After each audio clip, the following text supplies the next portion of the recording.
Coucou, nous voici dans l'épisode 2 concernant notre cerveau. Si tu n'as pas écouté le 1, je t'invite à le faire car c'est vraiment dans l'ordre qu'il est préférable d'écouter ça.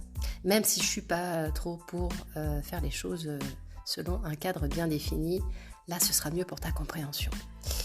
De ce fait, je te parlais de notre cerveau qui est souvent un petit coquin en fait. On a une partie dans notre cerveau qu'on appelle la partie reptilienne, donc tu comprendras par son nom et peut-être tu connais déjà ça, qui n'a pas évolué depuis des millénaires. Donc en gros, lui, tout ce qui compte, c'est que tu survives. Il s'en fiche de savoir si tu vis bien, il veut juste que tu évites le danger. Donc en gros, à chaque fois, il s'assure qu'il n'y ait pas de menace autour de toi. Et chaque fois qu'il y a quelque chose un peu différent, il t'envoie l'alerte rouge. Il ne connaît pas, c'est une menace.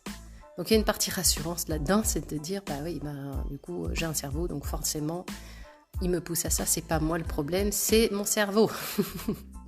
Oui, le cerveau va toujours aller voir d'abord tout ce qui cloche, ce qui peut potentiellement clocher pour être sûr de t'empêcher d'aller dans cette direction-là.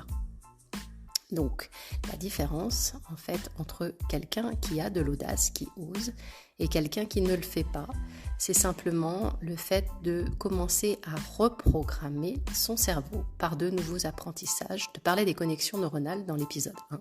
C'est exactement ça, en fait. L'apprentissage est une des clés.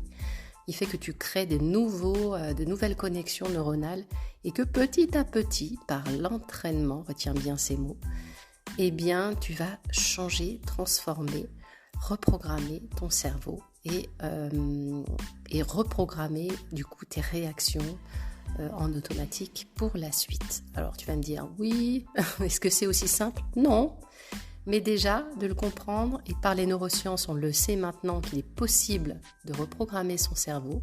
Notre cerveau est plastique. Eh bien, c'est une super bonne nouvelle. Ça veut dire que rien n'est figé. Et il n'y a pas d'âge, et je le répète, il n'y a pas d'âge. Alors les résistances sont forcément plus ancrées en étant plus âgés, bien entendu, mais cependant, tout le monde, quand il le désire, avec cette volonté, cet engagement de le faire, peut transformer certains de ses résultats, peut donc transformer sa vie. C'était mon message du jour. À bientôt pour la suite.